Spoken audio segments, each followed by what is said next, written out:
Moikka Kaupunki TV:n katsojat! Mun nimi on Taru ja tänään meillä on aiheena luonnonkosmetiikka sekä korealainen kosmetiikka. Nämä kaksi on aika vahvasti nostanut päätään viime vuosina tässä kosmetiikkaskenessä ja mua kiinnostaisikin ihan hirveästi tietää, että mikä näistä tuotteista tekee niin hyviä ja ylipäätään, että minkälaisia tuotteita yrityksillä on tarjota meille kuluttajille. No mikä olisikaan parempi paikka tulla selvittää tätä asiaa kuin tadaa, I Love Me-messut, jossa on kaikki alan ammattilaiset samassa paikassa saman katon alla ja vielä samaan aikaankin. Mennään katsoa, mitä ne tarjoaa meille. Messuilla näkyy jos jonkin moista luonnonmukaista kosmetiikkaa sekä myöskin korealaista kosmetiikkaa. Tutustutaan vähän näihin brändeihin. Teillä on tämmönen luonkos-tuotesarja, niin mikä tästä teidän tuotteesta tekee luonnonmukaisen? No se on sitä, mitä se sanookin olevansa, eli kaikki raaka-aineet, mitä käytetään, niin ovat luonnonmukaisia. No suosituimpia tuotteita on noin meidän metsämikrobituotteet, eli sisältävät metsämikrobeita, eli se on semmoinen hyvä bakteerikanta tuolta Suomen luonnoista. No ehdottomasti meiltä löytyy tuotteita ihan kaikille.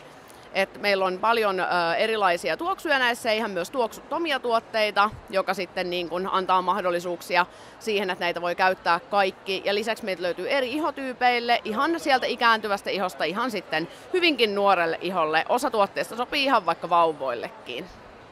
Mikä on sun mielestä syy, minkä takia ostetaan nykypäivänä paljon luonnonmukaista kosmetiikkaa?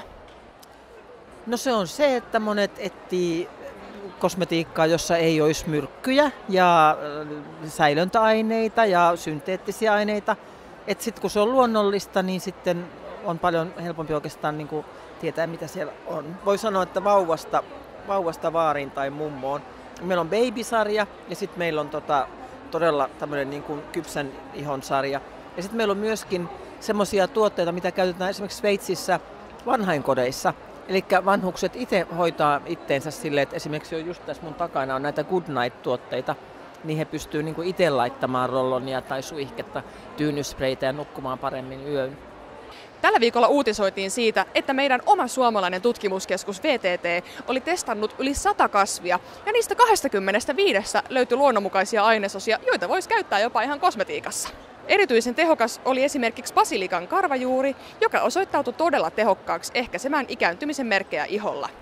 Ja ilmeisesti alan yritykset on ollut todella kiinnostuneita näistä tuloksista ja hei, ensimmäisiä tuotteita voidaankin odottaa markkinoille jo ihan lähivuosina. Mä oon Johanna Tähtinen ja mä oon tämän Bloom by Johanna -verkkokaupan perustaja. Mä sanoisin, että korealaisesta kosmetiikasta tekee suosittua se, että se on tosi edullista. Kaikki pakkaukset ja tällaiset on aika yksinkertaisia, mikä vaikuttaa myöskin siihen, että se hinta on edullinen. Ja ne raaka-aineet on tosi hyviä ja korealaiset on vaan niin kuin tosi edelläkävijöitä nimenomaan tämmöisessä glass skinissä ja ihonhoidossa.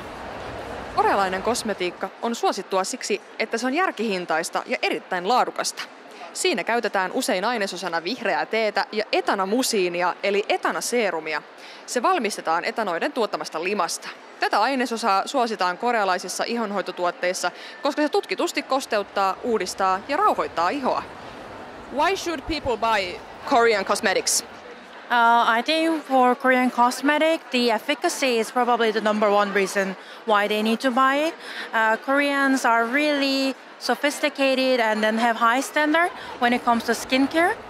I think that's basically the strength of the K-beauty, that it works for all the ages basically, because Korean skincare is not only made for the young skin, it has such a broad range. And if you actually go to Korea and you see the older ladies' skin, you will understand why the K-beauty is so popular.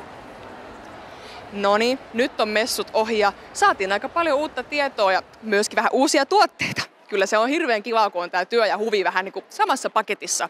Ei, mutta totta puhuen, oli oikeasti tosi mielenkiintoista käydä vähän kysymässä alan ammattilaisilta, että minkälaisia nämä tuotteet oikein on. Ja toivottavasti säkin sait tästä jotakin uutta tietoa.